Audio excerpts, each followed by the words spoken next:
Hello મિત્રો, હું તમારી ડિમાન્ડ પર લઈને આવી છું ટાર ટેસ્ટના સ્પેશિયલ સંસ્કૃત સ્ટાન્ડર્ડ 10ના મોડલ ટેસ્ટ પેપર. બરાબર, આમાં હું ક્વેશ્ચન્સ ખાલી તમને સમજાવીશ અને સાંજે 5 વાગે આના આન્સરનો પણ તમને વિડીયો મળી જશે. જો તમારા 50માંથી 40 માર્ક્સ આવશે તો સમજી જજો કે તમારું સિલેક્શન પાકું જ છે. ચલો હવે શરૂઆત કરીએ. સંવદ્વમ ઇતિ મંત્ર કસ્માત વેદાંત ગૃહિત અસ્તિ. મતલબ સંવદ્રમ મંત્ર છે એ કયા વેદમાંથી લેવામાં આવ્યો છે. 5 સુધી આપણે થોડી વાર રાહ જોઈશું. તમે જવાબ નોટ ડાઉન કરી લો તમારી બુકમાં, પછી આપણે આગળ વધીએ. અને આની પીડીએફ હું ઓલમોસ્ટ અપલોડ કરીશ, પણ જવાબ સાથે અપલોડ કરીશ એટલે અત્યારે પીડીએફ આની મળે નહીં, એટલે તમે જાતે જવાબ લખી દેજો. ચલો આગળ બીજો પ્રશ્ન જોઈએ. યદ ભવિષ્ય વિનશ્યંતિ ઇતિ પાઠે કહ મત્સ્ય અન્ય જલાશય ન ગચ્છંતિ. મતલબ યદિ ભવિષ્યો વિશંતિ પાઠમાં કયો મત્સ્ય બીજા જળાશયમાં જતો નથી. ચલો આગળનો પ્રશ્ન જોઈએ. કૂટનાથ વિદદા સાત પાતાણી કિરમથ યાચતે.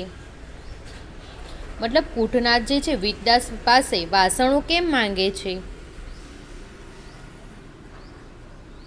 ઓકે, ચલો આગળનો પ્રશ્ન જોઈએ. હવે કાંઠરાસ્યસ સમુદ્ર પર્યંત ગમન માર્ગે કી ન વિદંત ભવતી. મતલબ કાષ્ઠખંડ એટલે લાકડાનો જે ટુકડો છે ને સમુદ્ર સુધી પહોંચવામાં કયું વિઘ્ન નડતું નથી. શું આવશે જવાબ? ચલો લખી દીધો જવાબ. આગળ જોઈએ.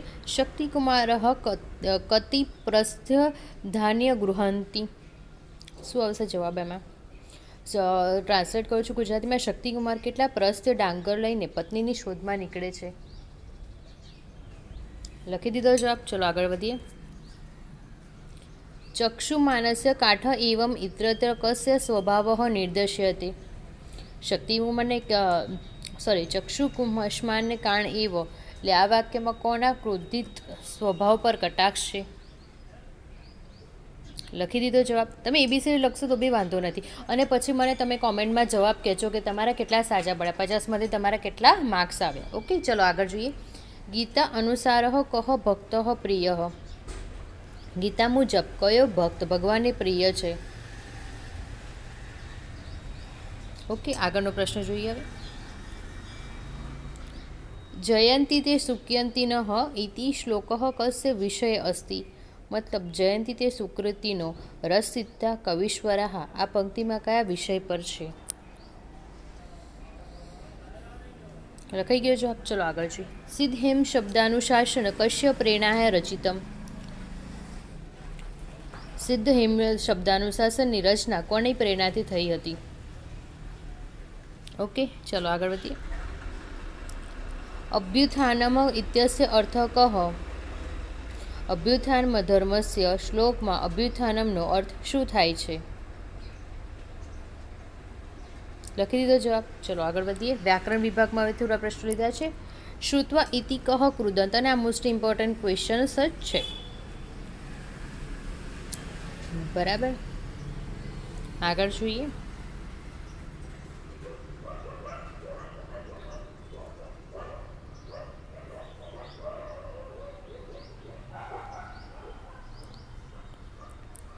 પઠિતુમ ઇત્યંત કહ પ્રત્યય અસ્તિ. પઠિતુમમાં કયો પ્રત્યય લાગે છે અથવા કયો પ્રત્યય છે. આગળ જોઈએ પ્રશ્ન. જવાબ લખી દીધો. રામેણ ઇતિ કસ્ય વિભક્તિ રૂપમ. રામેણમાં કઈ વિભક્તિ છે. આગળ જોઈએ. નમઃ યોગે કા વિભક્તિ પુંજતે. મતલબ નમઃ છે યોગે કઈ વિભક્તિ વપરાય છે. ચલો આગળનો પ્રશ્ન જોઈએ. ગચ્છામિ ઇત્યસ્ય પુરુષ વચન ચ કિમ. તો ગચ્છામીમાં કયો પુરુષ અને કયું વચન છે. ચલો આગળ જોઈએ. જવાબ લખી ગયો. દ્રશ્યવ્યહ કહ કૃદંત. દ્રશ્યવ્યમાં કયો કૃદંત છે. ઓકે, આગળ જોઈએ. રાજપુરુષ કહ સમાસ. રાજપુરુષમાં કયો સમાસ છે. આગળ જોઈએ. ગચ્છેત ક લકાર. એમાં કયો લકાર છે. ગચ્છેત છે એ કયો લકાર છે. લખાઈ ગયો જવાબ. ચલો આગળ જોઈએ. કન્યા શબ્દ ષષ્ઠી બહુવચન કિમ. કન્યા શબ્દનું ષષ્ઠી બહુવચન શું થાય છે? ચલો આગળ જોઈએ. અપઠત ચ કાલહ. અપઠત કયો કાળ દર્શાવે છે? ચલો આગળ જોઈએ. ભાસ ઇત્યસ્ય કટી નાટકાની સંતિ. સંસ્કૃત સાહિત્યમાં ભાસના કુલ કેટલા નાટકો છે?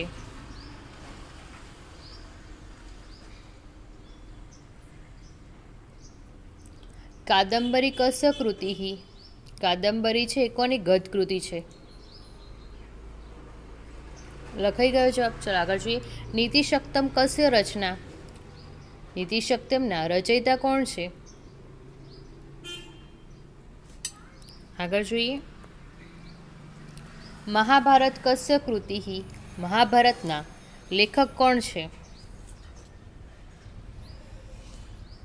પંચતંત્રે કતિ તંતાણી સંતિ. પંચતંત્રમાં કુલ કેટલા તંત્રો અથવા વિભાગો છે? ચલો લખાઈ ગયો જવાબ. આગળ જોઈએ. કવિ કુલગુરુ ઇતિ કસ્ય નામઃ? કવિ કુલગુરુનું બિરુદ કોને મળેલું છે? આગળ જોઈએ. ઋતુસંહાર કહ પ્રકાર? ઋતુસંહારમ છે એ કયા પ્રકારનું કાવ્ય છે? આગળ જોઈએ. મુચ્છકટિકમ નાટકસ્ય નાટક નાયક કહ? મુચ્છકટિકમ છે એના નાયક કોણ છે? સ્વપ્નવાસ્તવ વદતમ કસ્ય કૃતિ? સ્વપ્નવાસ્તવદતમ છે એ કયા કવિની શ્રેષ્ઠ કૃતિ છે? આ જનરલ ક્વેશ્ચન લઈને આવી છું. થોડા ટફ છે, થોડા ઇઝી છે. હવે નેક્સ્ટ ટાઈમ જ્યારે હું પાર્ટ લઈને આવીશ એમાં ટફ ક્વેશ્ચન્સ વધારે મૂકીશું. પરમાણુવાદ કસ્ય મંતમ? પરમાણુવાદના પ્રણેતા કોણ છે? ચલો. દ્વાદશ ઇતિસ સંખ્યા કા? દ્વાદશ એટલે કેટલો આંકડો? ચલો આગળ જોઈએ. શાલી શબ્દ છે અર્થ ક? શાલી શબ્દનો અર્થ શું થાય છે? આગળ જોઈએ. નધા કસ્ય વિભક્તિ રૂપમ? નધામાં કઈ વિભક્તિ હોઈ શકે? ચલો લખી દીધો જવાબ. આગળ જોઈએ. કીર્તિસ્ય સજીવંતી ઇત્યસ્થ ભાવ કહ? કીર્તિસ્ય સજીવતી છે આ યુક્તિમાં શું સૂચવે છે? સંસ્કૃત ભાષા કા કથ્યતે? સંસ્કૃત ભાષાને શું કહેવામાં આવે છે? ચલો આગળ જોઈએ. અનુશાસનમ ઇત્યસ્ય અર્થ કહ? અનુશાસનનો અર્થ શું ગણવામાં આવે છે? ચલો આગળ જોઈએ. ગુરુ શબ્દ સ્ત્રીલિંગ રૂપમ કિમ? ગુરુ શબ્દનો સ્ત્રીલિંગમાં કરીએ તો એનો મતલબ શું થશે શબ્દનો? લખાઈ ગયો જવાબ. ચલો. બાલક પઠતી ઇત્રત કર્તા કહ? બાળક વાંચે છે એમાં કર્તા કોણ હોઈ શકે? ફલાની ઇત્યસ એક વચન રૂપ કિમ? ફલાની છે એનું એક વચન શું હોઈ શકે? ચલો આગળ જોઈએ. અહમ ગચ્છામિ ઇત્રત અહમ કિમ? હું જાઉં છું એમાં હું શું છું? સુંદર ઇત્યસ સ્ત્રીલિંગ રૂપ કિમ? સુંદર છે એનું આપણે સ્ત્રીલિંગમાં ગણીએ તો શું થઈ શકે છે? ચલો આગળ જવાબ લખી ગયા. ચલો આગળ છે. પુસ્તકાની ઇત્યત કિમ વચનમ? પુસ્તકાની છે એનું કયું વચન હોઈ શકે? રામવન ગચ્છતિ ઇત્યમ કર્મ કિમ? રામ વનમાં જાય છે એમાં કર્મ કયું હોઈ શકે? એક બે પ્રશ્નો છે જૂના વિડીયોમાંથી રિપીટેડ એટલા માટે લીધા છે કે આ મોસ્ટ ઓફલી છે ને 3-4 વર્ષે એકવાર આવા ક્વેશ્ચનો આવતા હોય છે જે મેં રિપીટેડ લીધા છે એટલે એવું તમારે થોડું માઇન્ડમાં વસ્તુ સેટ પણ થઈ જાય. એટલે ધાવતી ઇત્યસ્ય અર્થ કહ? ધાવતીનો અર્થ શું થાય છે? માતા શબ્દ છે બહુવચન રૂપ કિમ? માતા શબ્દનો બહુવચન શું થશે? વિદ્યાલય ઇત્યસ્ય અર્થ કહ?